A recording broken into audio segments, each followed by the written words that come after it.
Caríssimos amigos, senhoras e senhores, boa noite para todos. Jesus nos abençoe. Como sempre, é um motivo de muita alegria estarmos de volta para os nossos encontros das sextas-feiras.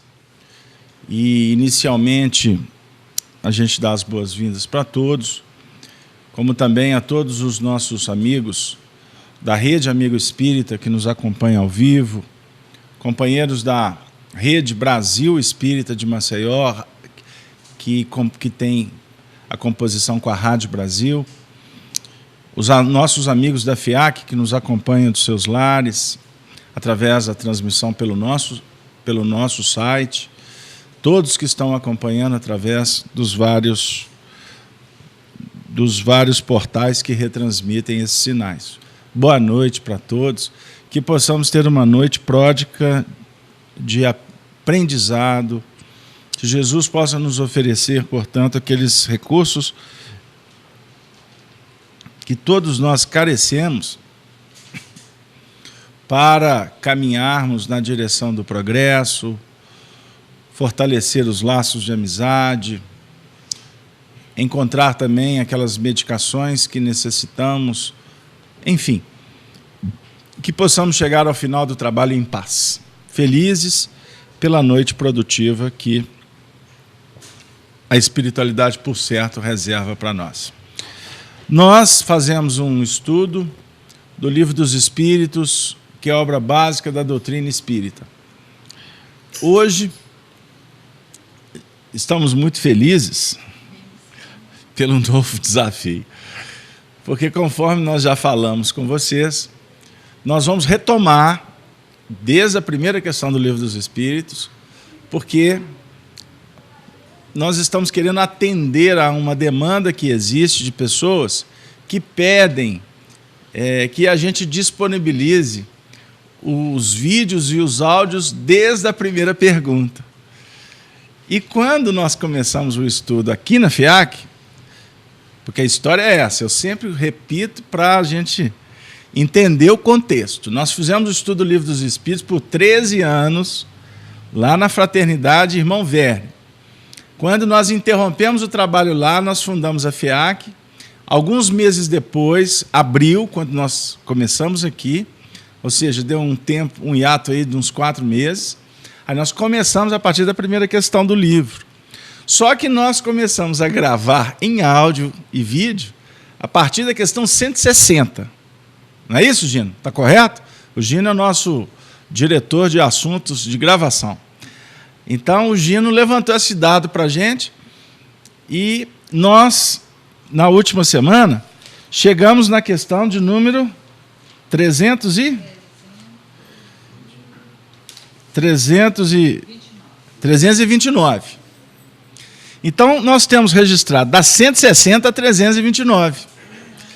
Então, nós vamos retomar para gravar os estudos até a questão 160. Quando a gente chegar na 160, se a gente tiver encarnado, aí a gente salta para 330, porque aí vamos ter no nosso disponibilizado todas as questões. E quem sabe Deus nos abençoa para que a gente chegue até a 1019, deixando tudo registrado. Se a gente desencarnar, é compromisso da FIAC. Alguém, uma equipe, vai vir aqui e vai dar continuidade a esse trabalho.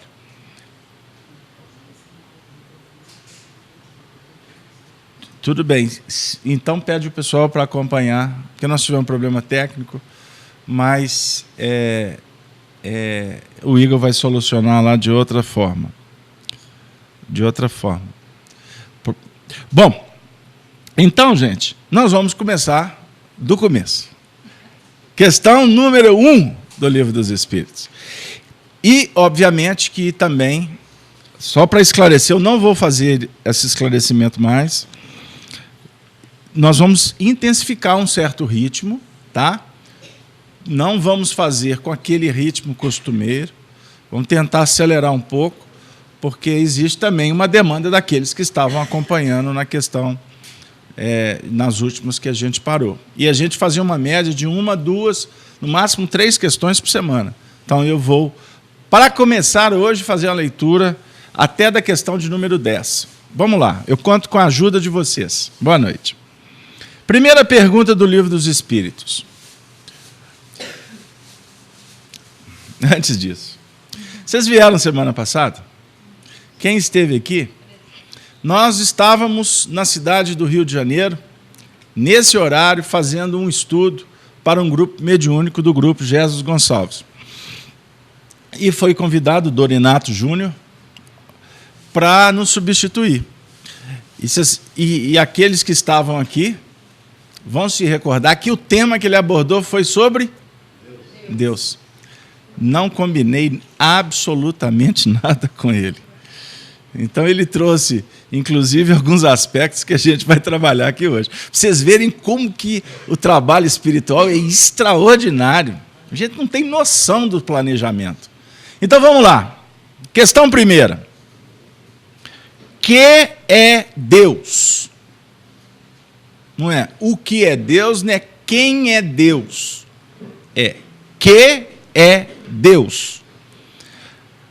Resposta dos Espíritos. Deus é a inteligência suprema, causa primeira de todas as coisas. Questão número 2. O que se deve entender por infinito? Resposta. O que não tem começo nem fim. O desconhecido. Tudo que é desconhecido é infinito. Questão 3. Poder-se-ia dizer que Deus é o infinito? Resposta. Definição incompleta. Pobreza da linguagem dos homens. Insuficiente para definir o que está acima da sua inteligência. Agora um comentário de Kardec. Deus é infinito em suas perfeições, mas o infinito é uma abstração. Dizer que Deus é o infinito é tomar o atributo de uma coisa pela própria coisa. É definir uma coisa que não é conhecida por outra que também não é.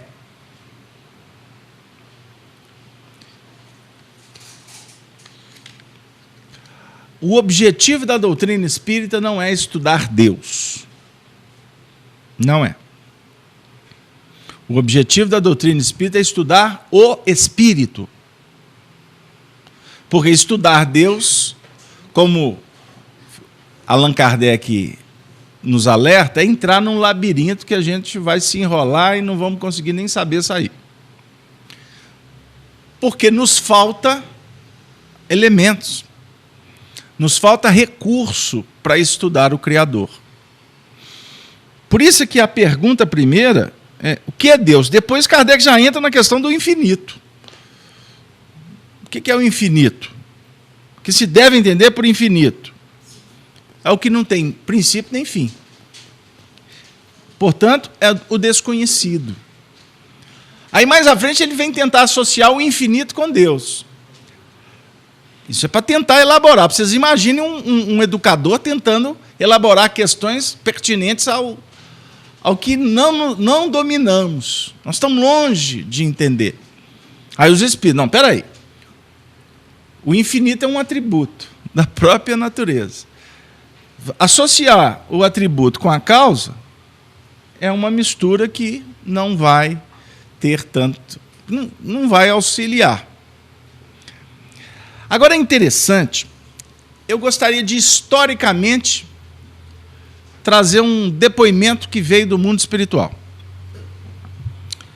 Afirmam os estudiosos do além que Allan Kardec estava com as questões do Livro dos Espíritos todas dispostas, não é?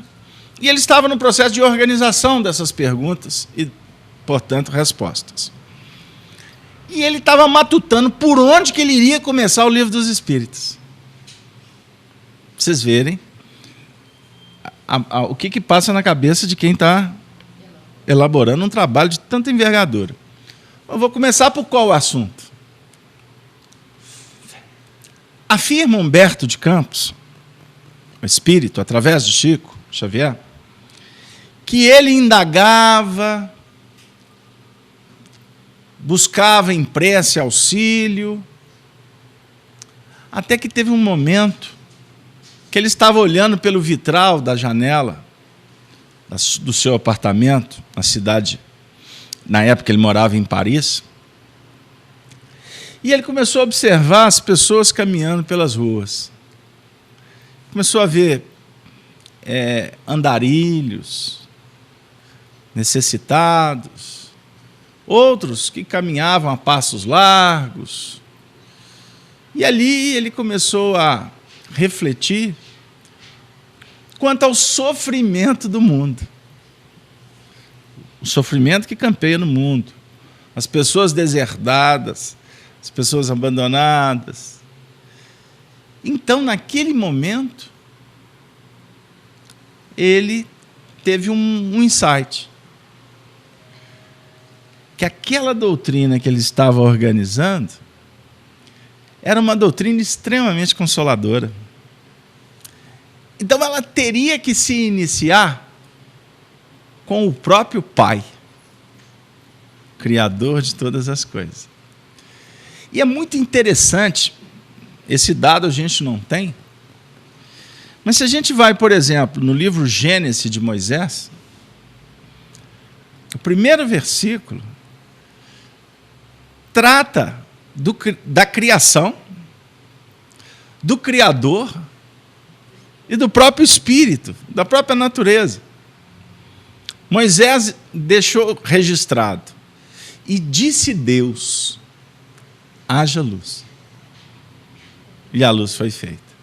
E viu Deus que a luz era boa.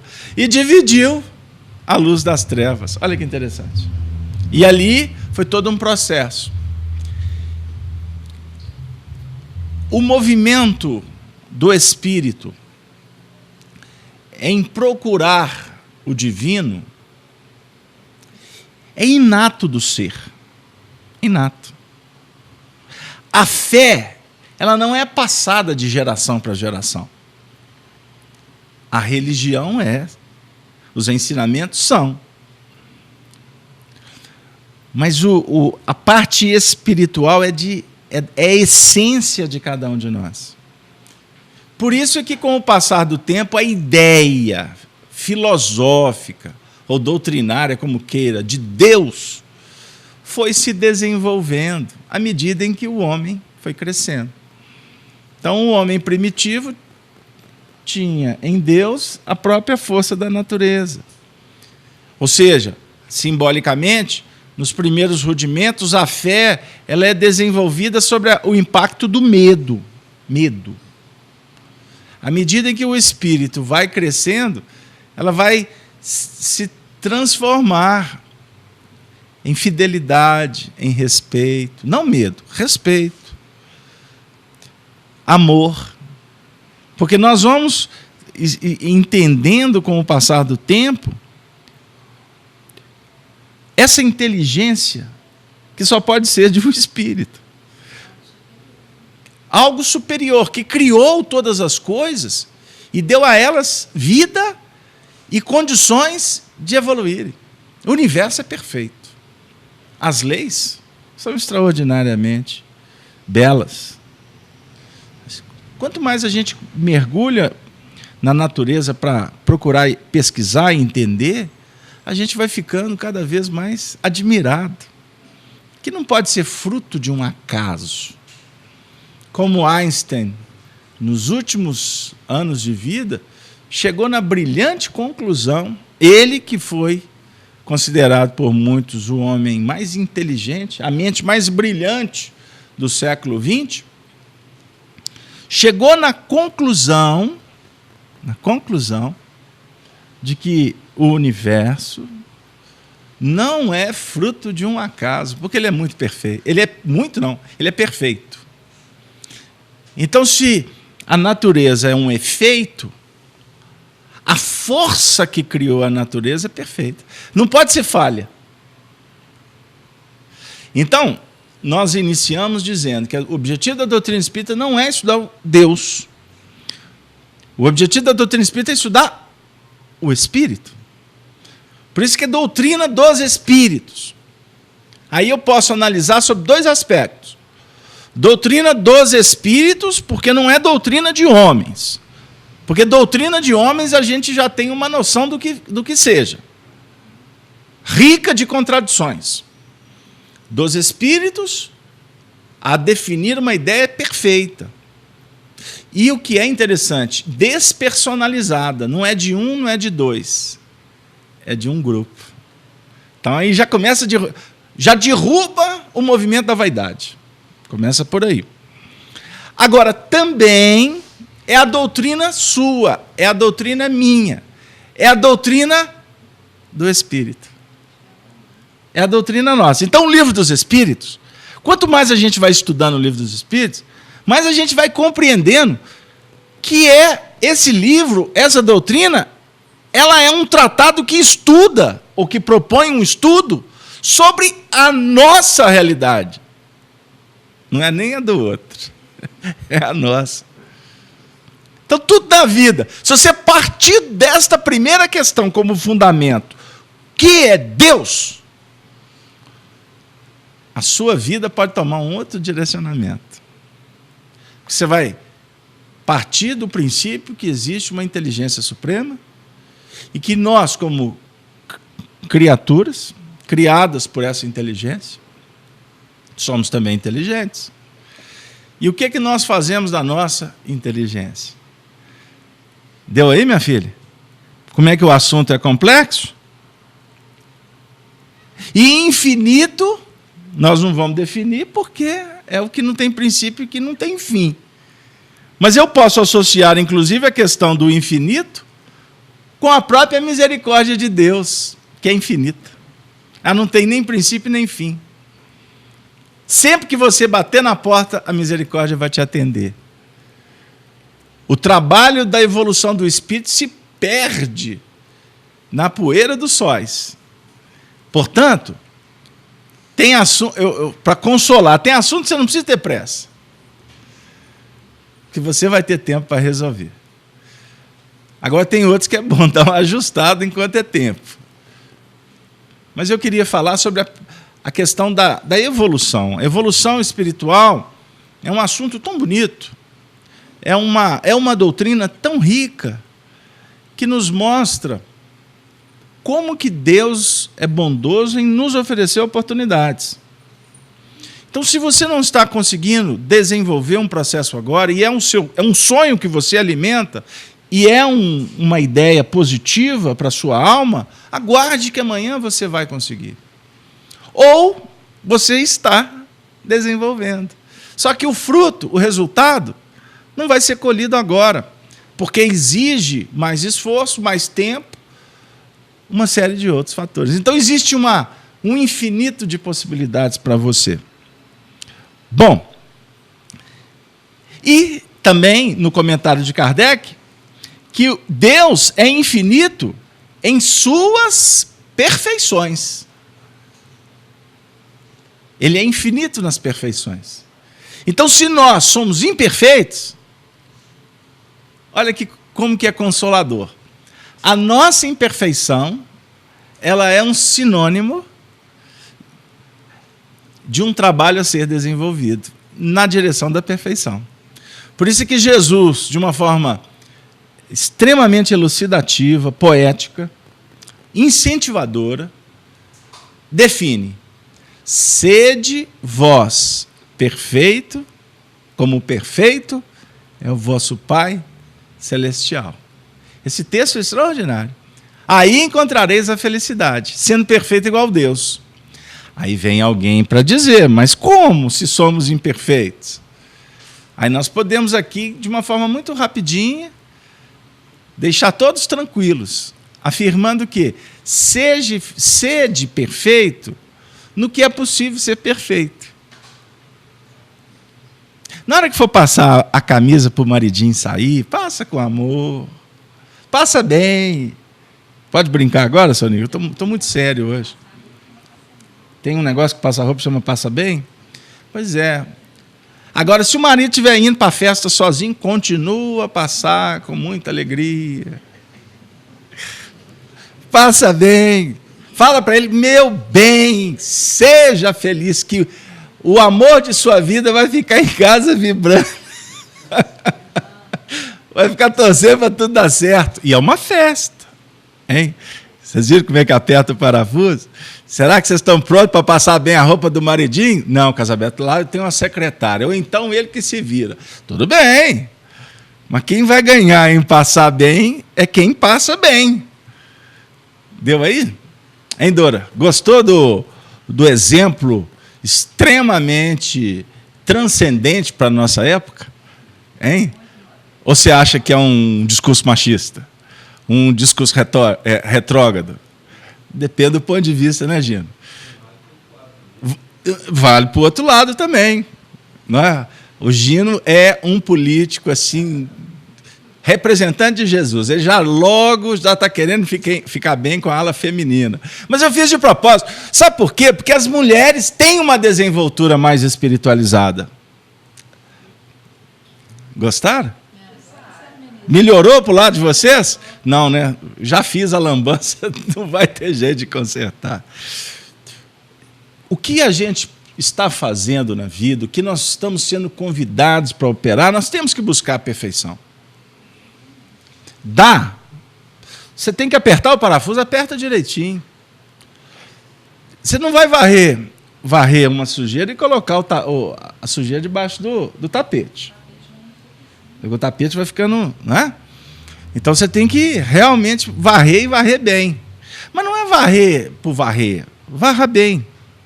Converse bem.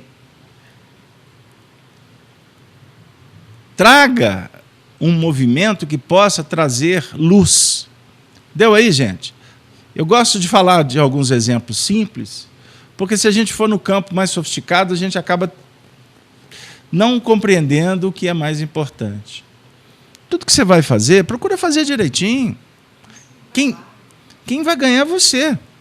Não é? A turma trabalha com a gente aqui, não é assim que a gente opera, Sonia? Olha para você ver. A gente, para organizar uma reunião aqui no plano da Terra, a gente chega aqui bem mais cedo, não é assim? Existe todo um ritual. Existe todo um ritual mesmo. Não é? Tem que ter a água, tem o microfone, tem que abrir, ligar ventilador, uma série de coisas. A partir do momento que eu passo a fazer isso de uma forma mecânica, eu posso estar perdendo qualidade.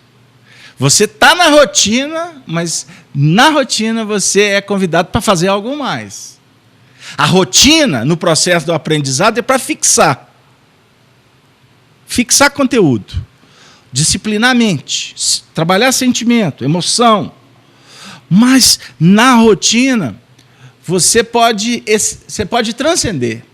É aqueles momentos que Jesus diz assim, mas em verdade, lá na rotina, em verdade vos digo, se a vossa justiça não exceder a dos escribas e dos fariseus, o que ele está dizendo? Os escribas e fariseus conhecem a letra, né? Estão ali na lei. Você vai ficar na lei? Não. Porque a lei, muitas vezes, ela nos escraviza, se a gente se torna, vamos dizer assim, submissos a essa lei. Nós temos que estar trabalhando com a lei, mas procurando sempre estar acima da lei. Não é passando por cima da lei, é transcendendo a lei. A lei está dizendo, não pise na grama. Não é assim? Por que tem a plaquinha, não pise na grama? É porque partimos do princípio que tem muita gente que pisa na grama e não está nem preocupado com a grama. Então, coloca aquele regulamento ali para dizer para a pessoa. Agora, pode funcionar para muitos, para outros, ele nem enxerga a plaquinha, mas sai pisando na grama. Para outros, ele vê lá a plaquinha, olha que interessante. Aí ele está passando ali do lado da grama, vê lá uma casca de banana no cantinho. Ele vai lá, ó, tem que cuidar da grama. Ele não está falando dos impedimentos, ele já está querendo cuidar. Ele vai lá, pega a casca de banana, põe na lixeira. Né? Ó, a casca de banana ali na esquina, alguém pode pisar aqui, escorregar e cair. Deu? Isso parece coisas muito básicas, mas são princípios que são muito importantes para se construir obras maiores. Está me vindo à memória, hoje eu estava fazendo compra num supermercado aqui perto da minha casa. Eu estava na fila, e a fila é um sinônimo de aprendizado, não é verdade? É uma oportunidade bendita de você trabalhar a paciência. Aí, estava na fila. De repente, alguém no supermercado, né, apertadinho, etc., o povo passa com um carrinho para lá, esbarra aqui, esbarra ali. A pessoa esbarrou aquela cesta que o pessoal usa para colocar as compras e levam ao caixa. Aí alguém esbarrou numa cesta que estava em cima de umas batatas, a cesta escorregou e pá, no chão. Ela caiu exatamente no meio do corredor, no lugar onde as pessoas passavam. E eu estava na fila do lado de cá. Aí eu falei assim, ô, gente, caiu a cesta. Olha, deve ter passado umas 10 pessoas por cima da cesta. E eu estou assim, Jesus, Jesus, Jesus. Aí uma senhora idosa, por sinal, idosa, saiu do lugar que ela estava, pediu licença, toma conta aqui para mim, foi lá, atravessou, abaixou, pegou e pôs. Alguém pode dizer, mas isso aí é mania de limpeza, de organização. Aí vai do ponto de vista de cada análise. Eu, para mim, penso que é um coração que está acima desses procedimentos que muitos estão adormecidos. Está correto, Dora? Você está de acordo? Dora, você, por gentileza, Fabrício, passa o microfone para ela. O que você gostaria de acrescentar para nós nesse momento? O que exatamente você está pensando? É para cima, Fabrício. Obrigado. Fala para nós, bem pertinho aí. Estou com saudade da sua voz. A Dora é uma das benfeitoras da nossa casa. Não empolga na vaidade, não. Vai lá. Você falando aqui, eu fico pensando, né, no meu trabalho, na importância que tem os exemplos, né? É como que a gente pode conduzir muitas situações através dos exemplos. É importantíssimo. É verdade. Apagar uma luz, desligar o ventilador na hora de sair. Isso tudo faz com que as pessoas, né? Eu estou falando assim, estou me referindo aos meninos, né? Que ainda estão no processo ainda de formação. Tudo é importante para eles. O papel que cai no chão, essa condução, né, para a vida deles, parece que é uma coisa muito simples, mas no final, assim, no longo ano, a gente vê os resultados, é muito bom. Muito bem. Nós estamos aqui diante de um depoimento, ela terminou, de uma educadora que trabalha com dezenas e dezenas, para não dizer centenas de crianças, né? Ela dá aula em várias escolas e nós estamos falando do exemplo de pegar um objeto que está no chão e colocar no lugar. E ela traz, então, esse painel que desperta nela um compromisso de ordem moral, de estar tentando contribuir num processo de formação, não é? Num processo de educação das crianças que ela, de uma certa forma, se torna responsável em alguns momentos na vida.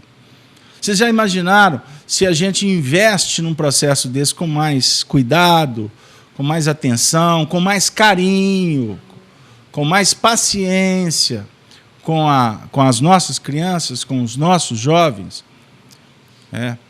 Isso é muito importante. Nós estamos, por exemplo, vivendo uma discussão social, a questão da honestidade no nosso país.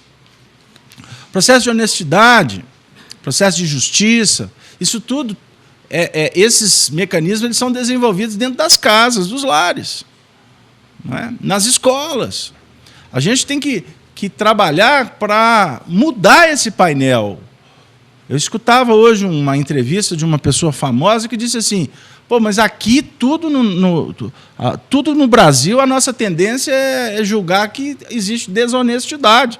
Então, isso é um processo cultural. Como é que a gente vai mudar essa cultura? Ficar discutindo com o político para ele mudar isso, mudar aquilo, mandar recursos para lá, para cá? Isso é obrigação deles. Se eles não estão fazendo, problema espiritual deles. Agora, o nosso compromisso fundamental é dentro de casa.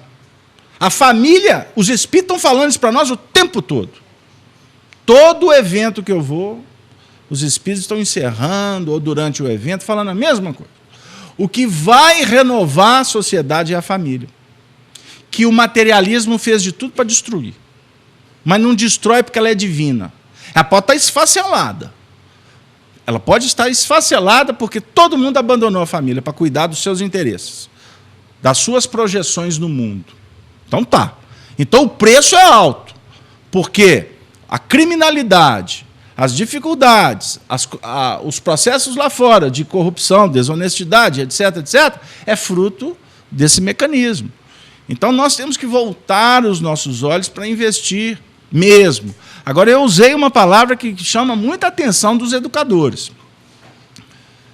Carinho, amor, né? Paciência, repetição. Isso é básico. Repetição. Repetição. Se você tiver que falar todo dia, fala todo dia. Mas fala de um jeito que não é, né? Você vai pegar o espanador e meter na cabeça do menino, mas você não aprende, eu falo a mesma coisa todo dia. Então vamos ter em mente que o processo é de repetição e o fruto, a Dora está dizendo, que ela, como educadora, vê, por exemplo, no final de um ciclo, respostas interessantes. Não é? Que, obviamente, que ela possa não atender em nível de números. Ou seja, um objetivo de um educador não atinge todos, mas ele atinge, de uma certa forma, um bom número. Não é? Para uns, é igual a parábola do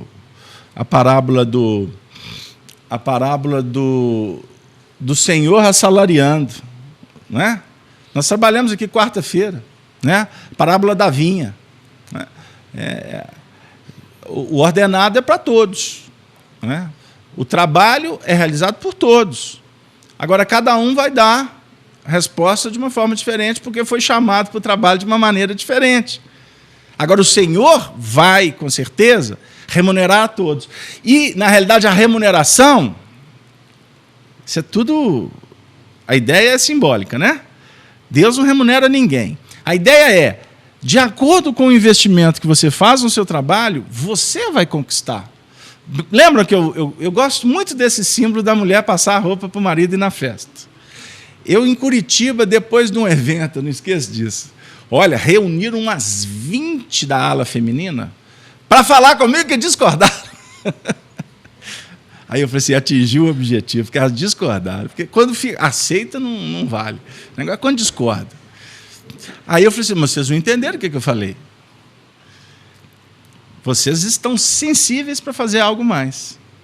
Agora, se o marido vai para a festa e vai, te esqueceu, se ele vai passear por lá, fazer bobagem por lá, quem que é o responsável dessa história? Você ou o marido? Problema dele, não é verdade? O amor da mulher está acima. Olha, Jesus seja louvado, fui apoiado pela primeira vez.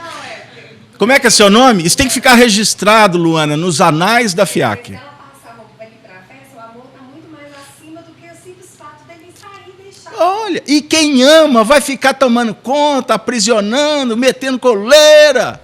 Não, o amor liberta. Amor não aprisiona, não. Amor liberta. Você, Luana, é candidata à escola de Alcione, Lívia, né? Esses espíritos assim, todo mundo da escola aprendendo com Maria Santíssima. Vai, minha filha, vai. E quando não esquece da gente, volta, ajuda, abençoa, porque nós estamos ainda muito encravados nesse negócio de que amor é meu, né? Ou seja, a pessoa, a gente confunde amor com posse, né? com uma série de coisas que atende muito mais o campo do egoísmo. Mas eu preciso falar de Deus. Provas da existência de Deus. Questão número 4. Onde se pode encontrar a prova da existência de Deus? Onde? Quem quer arriscar? Aonde podemos encontrar a prova da existência de Deus, Fabrício?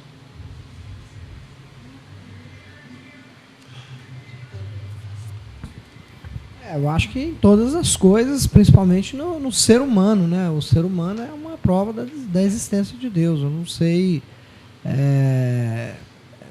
objetivamente responder como está na pergunta, mas acho que o ser humano é a principal prova da existência de Deus, né? Eu acho que... Um casal que ora junto, permanece junto. Cláudia, qual que é a sua opinião? Em tudo. Em tudo. Ele está em tudo. Bonitinho, né? Vamos ver a resposta? É isso aí.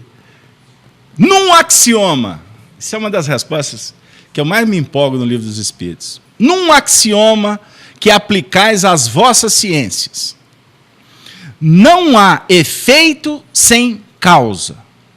Olha como é que os Espíritos respondem a um educador, que é Kardec. Não há efeito sem uma causa. Procurai a causa de tudo que não é obra do homem, e a vossa razão vos responderá. O que não foi criado pelo homem, criado por Deus. Deu aí? O homem, dentro dessa ideia aqui de criação, ele vai estabelecer uma criação imperfeita, né? Obviamente, dentro das possibilidades dele. Mas o que escapa a possibilidade dele é divino. Imagine você olhar para o mar, né? Aquela imensidão. O mar é divino. Meu Deus. Semana passada eu fui lá no Rio de Janeiro. Jesus. Eu fiquei o seminário inteiro falando assim, contando para o pessoal. Olha, terminou o seminário, mas tinha uma fila de gente para me levar para Copacabana. Porque eu fiquei assim 3 dias falando, mas eu estou no Rio e não conheço Copacabana. Porque eu fui lá e eu falava para o pessoal que Jesus não deixou eu ir na praia. Que eu estava lá para trabalhar. Isso tudo para brincar com os cariocas, né? Eles estão com o mar ali do lado e eu falava que mineiro invade o mar deles. Mas o mar é uma coisa extraordinária. Eu até falei para eles, gente, mas vocês são um espírito superior demais. Olha, para vocês verem, vocês reencarnarem aqui numa cidade tão maravilhosa quanto essa. Ah, Casabé, a gente acostuma. Eu falei, eu sei. A gente geralmente acostuma com o que é belo, não é? Mas adora o que não presta. Mas a natureza é divina. A gente analisar a estrutura do nosso corpo físico, um feto em desenvolvimento, um embrião, a gente acompanhar até a desencarnação. A desencarnação é um processo extraordinário. É extraordinário, porque é o movimento contrário da encarnação. A criança em desenvolvimento, o velho no processo, em tese de decadência, mas trabalhando já num processo em que o corpo vai falecendo aqui e o perispírito já vai se robustecendo para ele, ao despertar no mundo espiritual, estar a todo vapor, com um novo corpo. Isso é lindo, isso é divino. As estações, obra de Deus. Portanto, o efeito, a gente estudar o efeito, estudar a natureza, é a gente começar a ter uma ideia, ter um sentido do próprio Criador.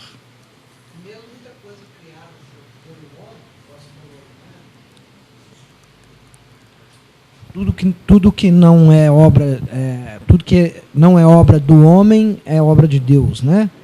Mas muitas coisas que existem hoje no universo, que foram criadas pelo homem, você tem a nítida certeza de que houve a participação de Deus, porque são coisas inacreditáveis que você vê e fala assim, o homem não é capaz de criar isso. Sim, sim. Ontem a gente estava estudando, por exemplo, as descobertas. A gente estava estudando ontem no estudo do Apocalipse, no livro Gênesis de Kardec, a Gênesis de Kardec, se não me engano, o item 8º, foi o item 7 que nós estudamos ontem. Então tem uma explicação quanto à teoria de se ver o futuro. Porque, na realidade, o futuro faz parte de projetos, uma série de coisas. E que o homem, aqueles que foram inventores, que descobriram, como Cristóvão Colombo, foi um exemplo que Kardec utilizou. Cristóvão Colombo começou a alimentar um sonho de, através da navegação, ele descobrir outras terras, um novo mundo. Esse era o sonho da época. E o Cristóvão Colombo, então, alimentando aquele desejo, foi construindo isso ao longo da vida, se projetou como um grande navegador. Na realidade, a reencarnação explica isso para nós com muita tranquilidade, porque o nosso Cristóvão Colombo teve encarnações que ele viveu experiências no mar, e uma delas ele foi o próprio Marco Polo, que trabalhou descoberta em outro espaço, né? no nosso próprio planeta. E ele alimentava aquele ideal de descobrir um novo mundo. E aquilo foi alimentando, até que ele teve a oportunidade de ter sido favorecido pela ajuda, né, da rainha Isabel de Castela, esposa de Fernando de Aragão, os reis católicos, que patrocinou a viagem, e ele veio com uma tripulação, se direcionando, né, pelo conhecimento que ele tinha de astronomia, uma série de coisas. E aí, num determinado momento, a viagem começou a ficar muito extensa, os suprimentos da nau começou a escassear, os marujos não estavam acostumados a ficar tanto tempo no mar, né? As doenças, né? As pestes, aquelas dificuldades todas, e chegou num ponto que a tripulação houve um surto psicótico coletivo. E eles já queriam promover lá uma revolta, né? Contra o capitão, porque eles começaram a desenvolver a tese de que ele estava louco, que não era possível, e etc, etc, etc. E o Cristóvão Colombo, aquela certeza, né? Aquela questão idealística, que não, eu vou chegar, eu tenho certeza. Obviamente que nós podemos explicar esse assunto com muita tranquilidade. Ele estava sob a tutela dos espíritos, ele conhecia esse projeto do mundo espiritual e ele reencarnou para isso. Então, ou seja, aquela certeza não era fruto da imaginação dele. O projeto estava guardado dentro dele, ele só não tinha claro. Como nós não temos claro muitas coisas da nossa vida, mas você segue aquilo como um projeto de vida que vai como que se descortinando à medida em que você está dentro dos procedimentos. Até que há uma intervenção espiritual que, na hora que o levante tomou realmente uma contundência maior, no ápice do problema, alguém gritou lá do terra à vista. E eles estavam chegando na América, né? Nas ilhas lá no... Enfim, mão divina, presença dos espíritos que estão dentro de um processo de organização planetária, social. Isso é divino. Aí a gente poderia dizer aqui, isso é Deus por trás, né? Ou é a mão de Deus para o religioso. Mas, na realidade, é a oportunidade que o espírito vai encontrando de desenvolver cada vez mais esse lado divino que todos nós temos. Então, isso é Deus. Porque a gente acha que Deus fica determinando de algum lugar alguma coisa. E, na realidade, Deus é imanente. A imanência de Deus, ela caracteriza-se pela presença dele em todas as coisas. Deus está em todas as coisas. Deus está dentro da gente. Nós não somos parte de Deus. Mas nós estamos como que respirando dentro desse mar da sabedoria, da bondade de Deus. É o que Jesus tenta nos mostrar quando ele diz, né? Quando 2 ou mais pessoas estivessem orando, falando em nome dele, ali ele estaria. Quando orar, desfechar a porta, entrar no mundo íntimo e converse com Deus, porque Deus estará ouvindo. Ah, então tá, então fecha a porta, porque agora o homem entrou. Agora eu vou conversar com ele. Nós somos pequenininhos, né? E, na realidade, nós estamos dentro dessa imanência. E quando você faz, quando você opera, passando bem, você está em conexão com Ele, com o próprio amor do Senhor. O assunto é complexo, hein? Que consequência se pode tirar do sentimento intuitivo que todos os homens trazem em si da existência de Deus? Que consequência? Os Espíritos estão falando para nós que todos nós temos um sentimento intuitivo. Que consequência nós podemos tirar disso? Resposta: que Deus existe. Pois, de onde lhes viria esse sentimento, se não se apoiassem em alguma coisa? E ainda uma consequência do princípio de que não há o efeito sem causa? Essa intuição da existência de Deus, a gente conversar sobre ela costuma ficar um assunto meio abstrato. Na realidade é isso. Mas quando as coisas batem na nossa porta, as dificuldades, aí é que a gente vai entender esse sentimento puro, essa intuição extraordinária da existência de Deus.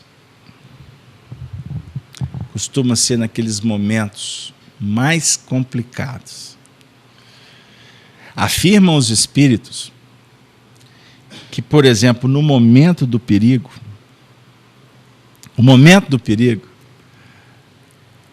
ou no momento de uma alegria plena, ou seja, tanto no céu quanto no inferno, é que a gente vai perceber a presença de Deus na nossa vida. Na hora do aperto, à beira da morte, pode ser o ateu mais fanático que existe, ele vai ser balançado. Porque é o sentimento de impotência. Nesse caso, sentimento de impotência. Você vê alguém dando o último suspiro. Alguém já acompanhou aqui uma desencarnação? Um indivíduo dando o último suspiro. O que passa na cabeça dele? O que passa na cabeça dele? Quantos testemunhos? Chegou a minha hora. Vou me entregar. Eu não quero. Não é? São acontecimentos. São acontecimentos. Na hora que o indivíduo entra, hein, Eustáquio? Passa para o Eustáquio ali para mim. Tem muito tempo que eu não ouço o Eustáquio. Microfone, a chave para cima. Eustáquio, você na área da saúde, como é que é lidar com os indivíduos que entram naqueles processos mais complicados, cirúrgicos, ou aqueles acontecimentos que antecedem a morte? Como é que é lidar com isso, amigo? Fala para nós aí no microfone. O que acontece? Muitos dos nossos colegas, né, médicos e da área de saúde, enfermeiros, muitos não têm nem estrutura para lidar com isso em determinados momentos. Porque não é fácil mesmo, né? E é muito importante a gente ter essa fé em Deus. Saber que existe algo a mais ali, naquele momento, né? Que o momento do desencarne não é um fim, né? Então, eu já acompanhei alguns desencarnes, né? Às vezes a gente realmente é a hora que a gente pensa em Deus mesmo. Você está vendo que o paciente está indo mesmo embora, e é a hora que você clama por Deus, né? Me ajuda, faça o que for melhor, o que for para mim e para esse paciente aqui. E é a hora que a gente tem realmente alguma tranquilidade. Eu acho que tanto a gente como o paciente. Mais alguém? Tatiana, o que você está pensando aí? Passa para a Tatiana. Hoje eu estou querendo ouvir, hoje eu estou contando com as participações. Vamos lá, Tatiana. Eu já não acompanhei, nunca presenciei o desencarne, mas já acompanhei várias pessoas que estavam em processo de doença que levou à desencarnação. E realmente é um repensar muito grande na vida, né? E eles e aquele negócio, mesmo as pessoas que não acreditam passam a acreditar em Deus. Porque é o que a todo momento o pensamento delas é questionar, pensar, repensar a vida, pensar para onde vai, o que vai acontecer, né? Aonde que está Deus nessa história. Então há uma reflexão muito grande em cima disso mesmo. E o próprio encaminhamento psicológico, né, das terapêuticas, que objetivam a tomada ou despertar da consciência do indivíduo. Você também deve viver muitos testemunhos com os pacientes que você lida, né? Quando o indivíduo sai do sono profundo para se conceber. Porque não vou tratar aqui da questão de Deus filosófico, mas é o espírito se despertando, saindo daquele sono profundo e se concebendo na vida. Eu não acredito em Deus. Aí passa um momento, passa um tempo, aí a pessoa assim, ai meu Deus, isso aconteceu. Eu falei, eu não acredito em Deus. Então, realmente, as pessoas nem sabem o que elas acreditam. Então tem esse despertar da consciência, assim, muito grande. Mais alguém? Então vamos lá. Questão número 6. Estou apertando muito hoje, gente? Está árido. O assunto não é simples, não. Vamos lá. O sentimento íntimo que temos da existência de Deus não seria fruto da educação e das ideias adquiridas? Nós falamos isso aqui há pouco tempo. O sentimento íntimo da existência de Deus é fruto da educação? É essa a questão. Resposta: se assim fosse, olha como é que os espíritos resolvem os nossos problemas. Se assim fosse, por que os vossos selvagens teriam esse sentimento? Por que o selvagem tem esse sentimento do divino? Aí é um comentário de Kardec. Se o sentimento da existência de um ser supremo fosse apenas produto de um ensino, não seria universal. E como sucede com as noções científicas, só existiria nos que houvessem podido receber esse ensino. Se fosse ensino, portanto, seria de poucos, não seria universal. Quantos que nem acessaram uma escola? Não é? A concepção do divino, ela é um dos fenômenos mais extraordinários da nossa vida, embora a gente não valorize. Não valorize. Quando uma flor, uma planta, está se movimentando em busca da luz que vai se tornar para ela nutriente também, não é? Olha que interessante. Ela está se movimentando em busca do divino. Ela está se movimentando dentro da lei de progresso. Quando uma mãe está buscando força para auxiliar no processo do parto do seu filho, ela está se movimentando em busca de um ideal, de um sonho, de ser mãe. Culturalmente, eu posso até dizer que sim. Mas espiritualmente, trabalhando a ideia da natureza em si, é um fenômeno extraordinário. Olha para você ver como é que o olho da Sonia até brilhou ali agora. As mães aí. Olha, vocês têm que continuar passando bem. Porque nós estamos longe de entender isso, não é verdade? Ninguém ensina como que tem que ser o processo do parto. Isso é divino. Isso é da própria instintividade. Não é verdade? A produção do leite para amamentar a criança, olha que coisa linda.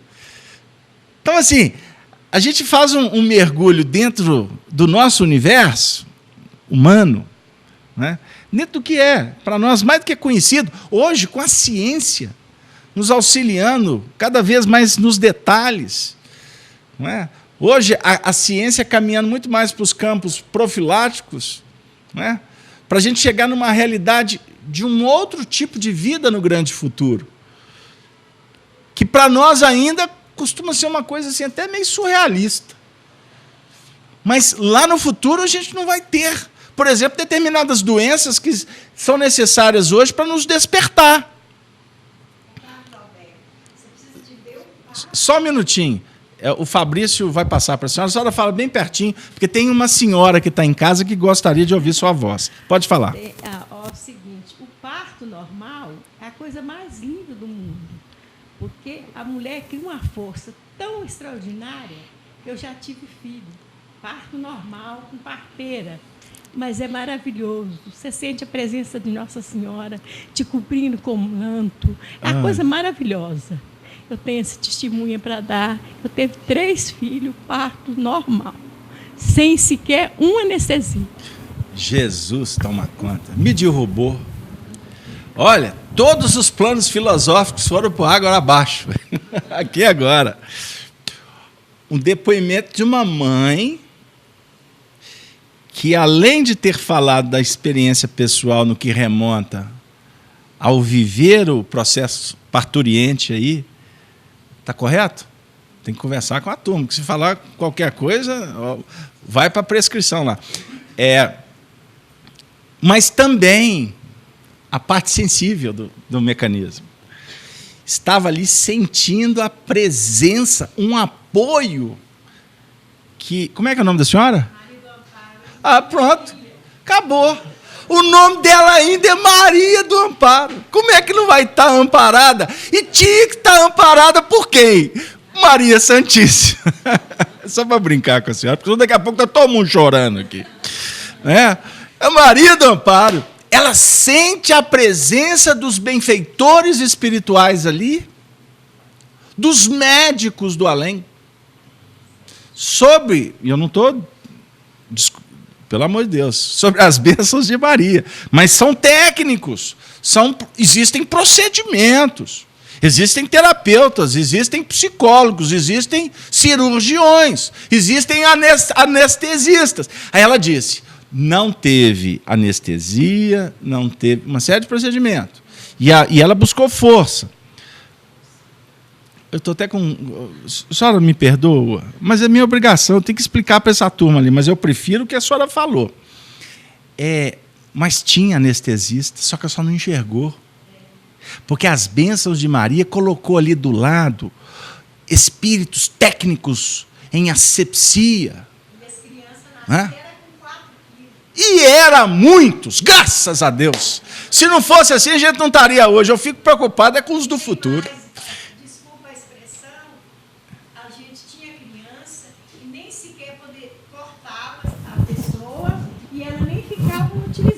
Ficava normal. Isso mesmo. Entendeu? É uma coisa muito sagrada, é o parto normal. Isso. A mulher que tem condições de ter um filho, parto normal, é maravilhoso. Beleza. É isso aí. Pegaram aí a ideia, gente? Agora vamos transcender o que a dona Maria do Amparo contou.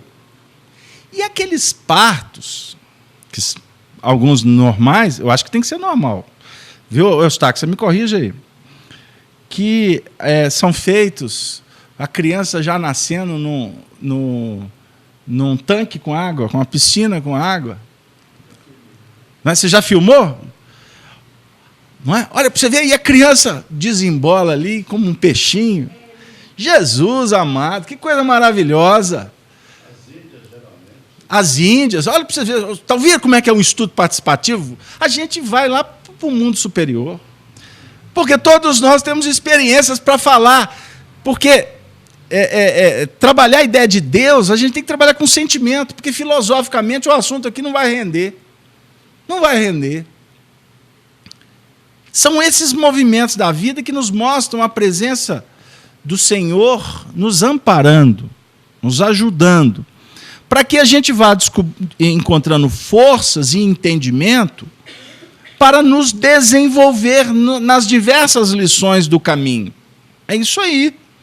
Por isso que a gente tem que reencarnar, desencarnar, passar por uma série de procedimentos para ir despertando gradativamente, porque não é uma concepção técnica de entendimento. Eu vou assistir uma aula sobre Deus, vou ler um livro e a partir daí... Não é assim que funciona. É lá nos desafios da vida. Sabe? Eu gostaria de, inclusive nesse momento,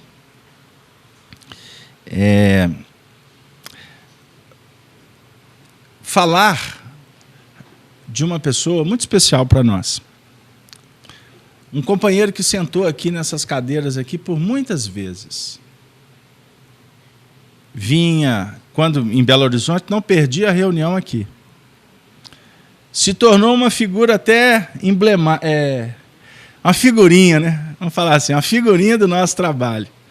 Que eu sempre me referia a ele. Eu brincava muito com ele. Que foi o senhor Fernando. O senhor Fernando. Esposo de Célia, coração muito querido. Seu Fernando, nos nossos almoços, ele chegava com aquelas bengalinhas dele, estou aqui para trabalhar. Aí ele ficava lá no caixa, recebendo lá os ingressos, dando troco para as pessoas. E o seu Fernando, quando estava em Petrópolis, né, região, vínculos que ele tem, família, enfim, ele sempre acompanhava as transmissões das nossas reuniões de sexta-feira e me telefonava. Muitas sextas-feiras meu celular tocava, eu nem chegava em casa, o seu Fernando me ligava. Hoje a internet funcionou. O estudo foi... E o seu Fernando desencarnou. Foi hoje? Foi ontem? Segunda-feira, essa semana. E o seu Fernando foi acometido por uma doença degenerativa que levou ele para o plano espiritual muito rápido, né? Relativamente muito rápido. E o seu Fernando tinha alguns problemas de saúde e eu estou me referindo a ele, eu não sou de particularizar, a não ser quando o assunto se torna adequado e de um ensinamento proveitoso, né, para os demais. E o senhor Fernando, por muitas vezes me dizia, o que me sustenta nesses momentos é Deus. Os momentos de dificuldade. E a minha esposa, Célia, sempre espírita. E teve um período na minha vida que eu não me preocupava muito, não. Mas agora a doutrina espírita tomou uma outra dimensão para mim, porque eu sei que eu estou me preparando, porque em breve eu vou desencarnar. Isso ele falou comigo várias vezes. Aí e vocês que acompanham aqui conosco vão se lembrar que quando eu falava, gente, a desencarnação está chegando. Aí ele falava assim, Casalberto, para mim não. Você lembra disso, Gino? A gente brincava muito aqui, ele com a bengalinha dele, né? Não. Ele falava assim, por que toda vez que você tem que falar de pessoa idosa, você refere a mim? A gente brincava aqui, né? Como eu brinco com todo mundo, ele sentava sempre no cantinho. Eu gosto de doutrina espírita e alegria. A doutrina espírita não pode ser tratada com muito protocolo, embora os protocolos sejam importantes. Mas aqui nós estamos num trabalho que, graças a Deus, ele é vitorioso, porque ele sempre seguiu essa mesma linha, nunca mudou. Mesmo quando nós colocamos essas câmeras, que recebemos algumas alertivas, pessoas preocupadas, porque o trabalho poderia mudar o tônus. Lembra, Gino? A câmera agora, não sei o quê, vaidades. trabalho continua o mesmo, o público é o mesmo, e a amizade é assim que ela se faz. E o senhor Fernando agora, no mundo espiritual. E eu não tenho dúvida que, nesse momento, esta reunião está sendo também dedicada para ele. Que ele, o senhor Fernando, receba os nossos, os abraços, e que ele possa, a partir de agora, com toda a experiência aqui adquirida, usar desses recursos que a doutrina espírita oferece, que não são recursos místicos. A doutrina espírita, nós não vamos encontrar aqui rituais, nós não vamos ver aqui aquele cunho de uma religiosidade assim que, olha, estou indo. Não. A doutrina espírita é um projeto para esclarecer de uma forma bem sutil, bem carinhosa, bem simples. E, acima de tudo, repetida. As lições se repetem, não é isso, Dora? Nós estamos aqui na FEAC, vamos caminhar para 8 anos de trabalho, 7 consolidados, estão caminhando para 8.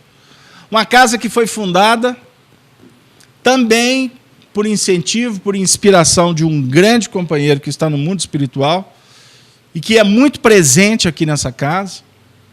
Me refiro a Arnaldo Rocha, esse que vocês veem a foto ali no banner, esse companheiro que eu tive o privilégio de escrever um livro com ele, que sábado último fez aniversário, dia 29 de agosto, aniversário no mesmo dia ele nasceu no mesmo dia de Bezerra de Menezes, que é um dos seus mentores, não foi à toa que ele nasceu nessa data. E hoje, a dona Yolanda, que foi... o Arnaldo, depois eu falo da Yolanda. Por que o Arnaldo é essa casa? Essa casa ia ter o nome Chico Xavier, quando nós íamos fundar.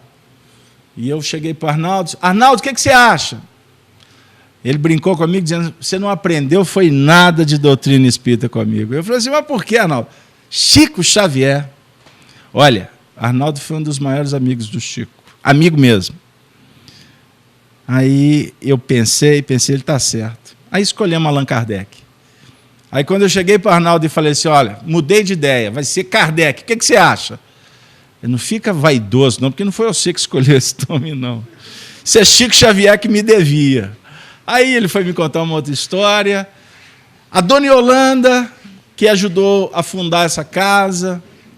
E por que não relembrar de outros companheiros, já que a gente está declinando os nomes, eu gostaria muito de reverenciar a minha querida amiga Arlete Silva, seu marido, seu Augusto, companheiros que fundaram o Grupo Werner e que nos inspiraram também a fundar essa casa. A nossa amiga Yolanda, né? Que a gente tem tanto carinho. Todas as vezes que eu vou falar do Livro dos Espíritos, eu a vejo sentada aqui nessa sala, ela com toda a simplicidade dela. Não é, Casablanca? Eu falava assim, o Livro dos Espíritos foi editado no dia 18...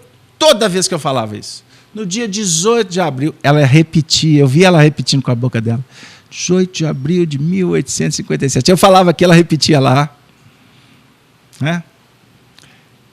A Fátima, irmã da Dora, aqui presente, uma grande amiga, que nós tivemos também a oportunidade de acompanhar, né? Inclusive a ida dela para o plano espiritual, visitando-a no hospital, depois acompanhando a chegada dela no mundo espiritual, o retorno dela aqui para casa, como também uma tarefeira, atuante. Espiritismo é isso. Espiritismo favorece tudo isso. Quantos parentes de vocês, nossos, que são frequentadores dessa casa, não é? Vira e mexe, aparece um aqui, e quando eu vejo, eu falo assim, vai aparecer serviço. Passa um pouquinho, desce alguém da família, seja da nossa, de vocês. A realidade espiritual ela é tão palpável, ela é tão integrada, você usou o termo correto, tão integrada, que nós temos que ter a tranquilidade de trabalhar esses conceitos. Não que eles vão solucionar os nossos problemas, não. Os conceitos doutrinários, eles são chaves que são oferecidas para cada um de nós, para que a gente possa abrir o nosso entendimento e resolver as nossas questões. Cada dia é um novo assunto. Cada dia, cada hora, uma nova oportunidade. Novas pessoas. Quem me conhece há mais tempo sabe que muitas vezes eu volto com um assunto, muitas vezes. Eu pego um assunto, vou aqui. Não teve resposta, eu espero.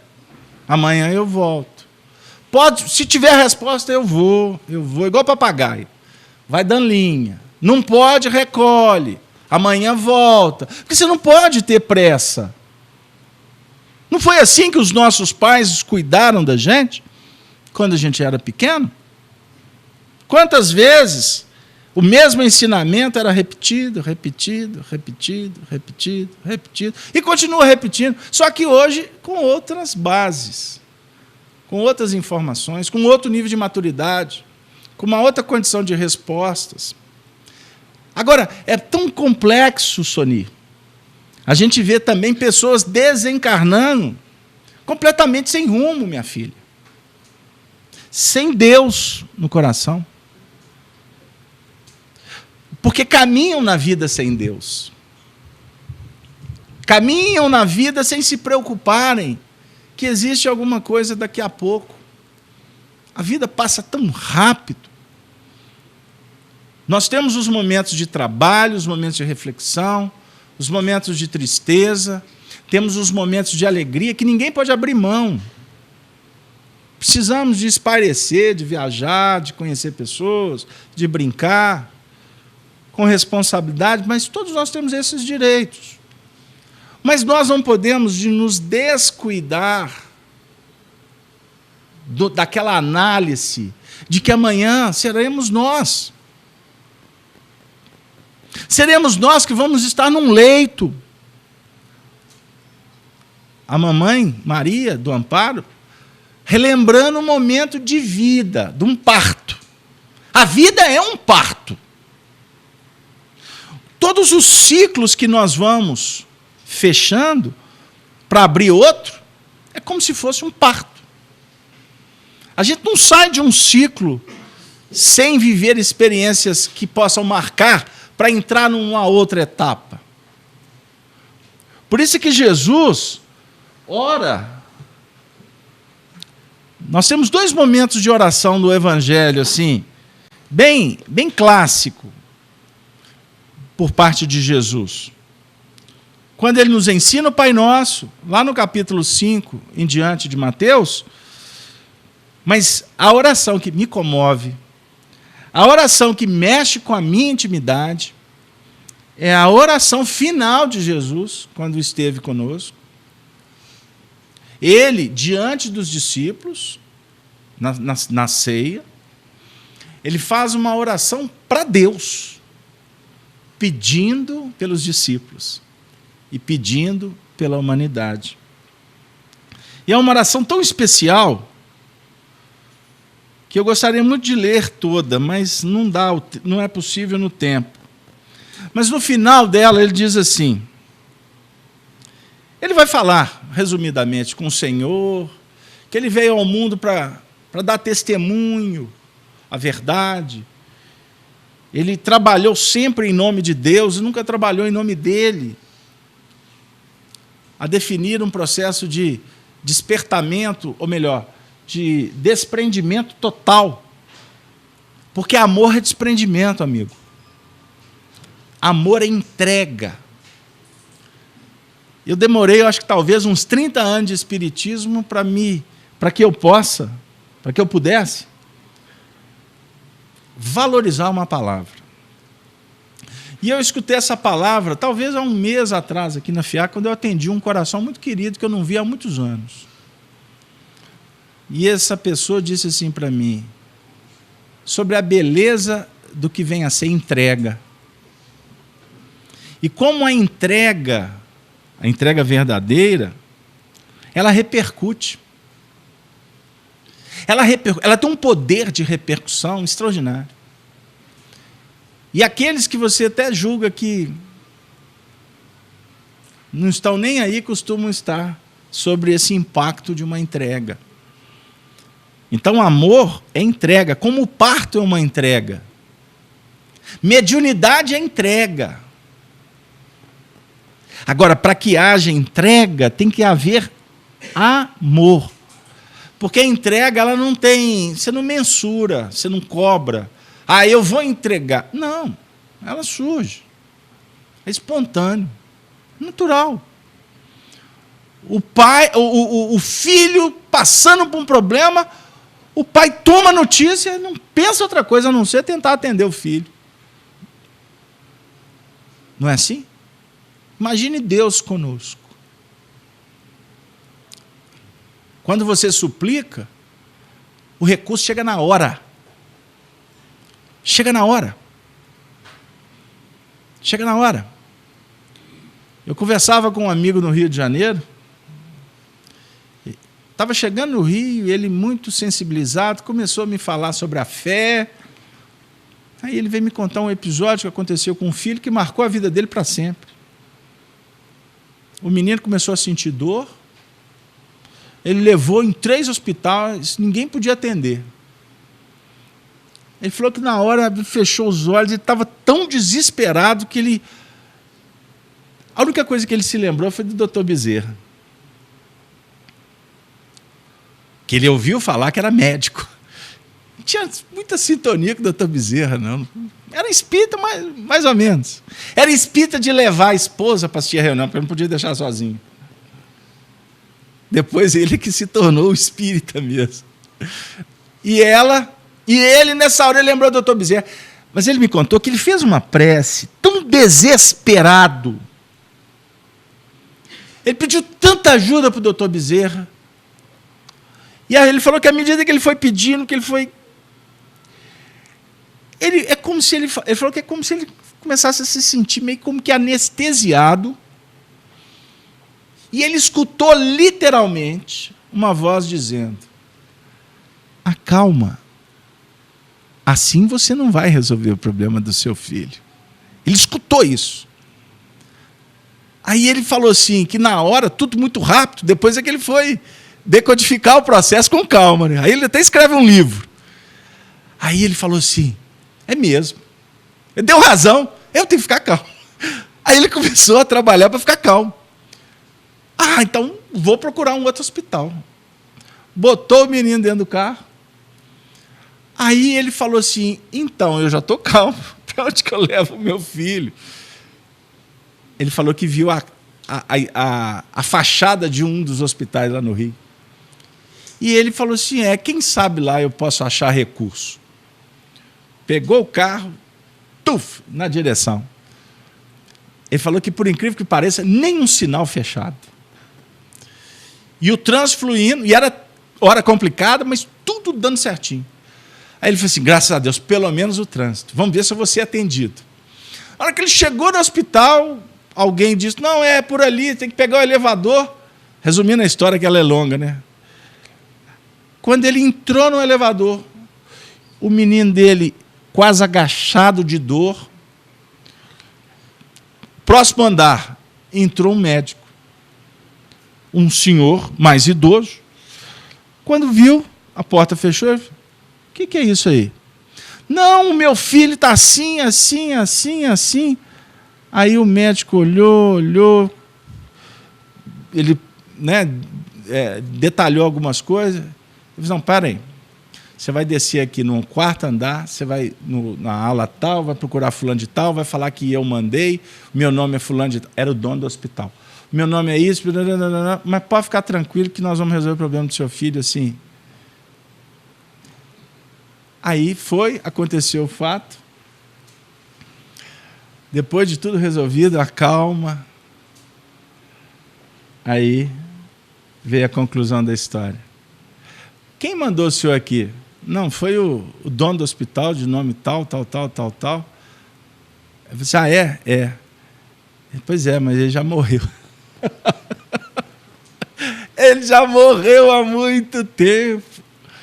Na realidade, houve um fenômeno ali que definiu ali um atendimento espiritual materializado praticamente. Isso é fé, meu amigo. Isso aí é a atuação da espiritualidade na nossa vida nos ajudando. E não tenha dúvida de que um movimento como esse repercute para sempre, como repercutiu na vida do indivíduo. Talvez um acontecimento desse que nos fez despertar lá atrás e que talvez você nem se lembre. E está aqui você hoje. Talvez assistindo o vídeo em casa, tentando trabalhar hoje em outras bases. Você não precisa mais de comprovação. Comprovação é para o leigo. Esse chamamento é para quem não tem um mínimo conhecimento. Agora, a nossa busca aqui não é mais para estes fenômenos. Porque nós estamos estudando essa matemática que funciona o tempo todo da nossa vida. Como que as coisas tomam rumo ou como as coisas emperram. E tem muita gente brigando com a vida porque a porta está fechada. Olha, se fechou, não depende de você, é porque não era para entrar. Hoje eu conversava com uma companheira, me ligou pedindo ajuda. Ah, meu carro está assim, assim, assim. E eu com um carro cheio de bagagem, estava saindo de viagem com os meus filhos, pronto, pelo visto, dançou a viagem. Eu falei assim, filha, não era para você viajar. Eu sei, Casalberto. Eu falei assim, louvado seja Deus. Se aconteceu, é porque poderia ter acontecido uma coisa pior na estrada. Aí eu virei para ela e falei assim, vamos melhorar o assunto? Você está muito pessimista. Não é que ia acontecer uma tragédia, nada com você. É porque Jesus está dizendo que você tem uma responsabilidade aqui em Belo Horizonte. Então pensa na luz. Porque nós temos uma tendência a procurar treva, a procurar problema onde não existe.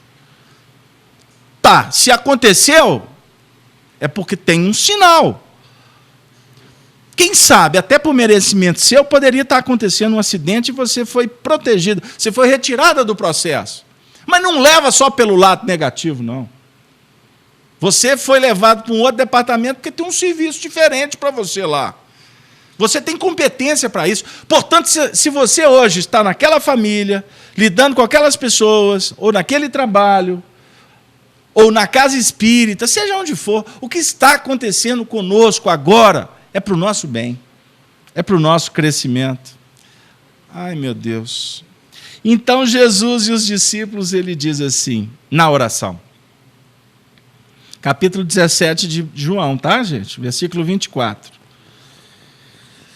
Ele pede que o Senhor abençoe os homens, né? É um texto extraordinário. Pai, santifica-os na verdade. Eu não vos peço que os tire do mundo, mas que os livre do mal. Jesus não pede na oração que o Senhor nos tire do problema. E a gente quer sair fora do problema, a toque de caixa. Não, a prece é, eu peço que os livre do mal. Diminui um pouco a carga, para que eles possam dar conta. O final da oração ele diz assim, Pai, aqueles que me deste, quero que, onde eu estiver, também eles estejam comigo, para que vejam a minha glória que me deste, porque tu me has amado antes da fundação do mundo. Pai justo, o mundo não te conhece, não te conheceu, mas eu te conheci. E estes, os discípulos, conheceram que tu me enviastes a mim. E eu lhes fiz conhecer o teu nome, e lhe farei conhecer mais, para que o amor com que me tens amado esteja neles e eu neles esteja. Olha que belíssimo. Eu ensinei, eu falei do amor para eles, mas eu quero falar mais. Olha que beleza. Ele está pedindo para Deus conceder oportunidade para que a verdade possa continuar sendo disposta, colocada a toda prova. Então, os espíritos amigos estão conosco, nos acompanham, nos inspiram. Muitas vezes até nos tiram de algumas enrascadas. Agora, seria tão diferente, para melhor, se a gente pudesse parar e agradecer, reconhecer. Muitas vezes a gente escuta algumas frases, né, que a gente acha que computa ou coloca na cota de religiosos, né? Mas existem manifestações de almas que são gratas a Deus. Alguém diz assim: eu fui lá, olha, foi um presente de Deus, porque tudo foi tão bom. Olha, eu sou vovó, um presente de Deus. Olha, eu estou aqui na FIAC, é um presente de Deus. Vocês já experimentaram levantar pela manhã e dizer: Senhor, muito obrigado, porque eu estou vivo. Mais um dia de trabalho.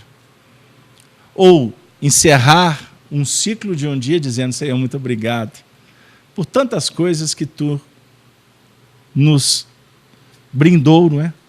Inclusive com a própria oportunidade de discernir, de desenvolver cada vez mais o dom para servir. Porque o discípulo de Jesus é aquele que serve, não aquele que exige ser servido. Vamos pensar com muito carinho. Eu agradeço a presença de todos, a oportunidade do estudo. Confesso que o assunto é desafiador, mas na próxima semana a gente continua a partir da questão de números. Nós vamos fazer a questão 8. Anota para mim, Sony, por gentileza, que semana que vem é a questão 8ª, tá? Eu acho que a gente deu até uma acelerada boa, né? Embora a gente não pode ter pressa. Mas a partir das próximas questões nós vamos nos aproximar do assunto que tem a ver com a providência divina. A providência divina vai ficar para nós como possibilidade muito rica de tirarmos mais ensinamentos. Eu gostaria de, nesse momento, convidar o Gino para que o Gino esteja entre nós aqui para a oração que há de findar a nossa reunião. Faz aqui. Olha, aqui, ó. Então, muito obrigado a todos os ouvintes da Rede Amigo Espírita, da Rádio Brasil Espírita de Maceió. Que Deus nos abençoe e tenham todos um final de semana rico de alegria, de confraternização e de preparação para a próxima semana. O Gino vai fazer a prece, que vai dar por suspensas atividades, e depois a Sony tem um recado para vocês. Não percam.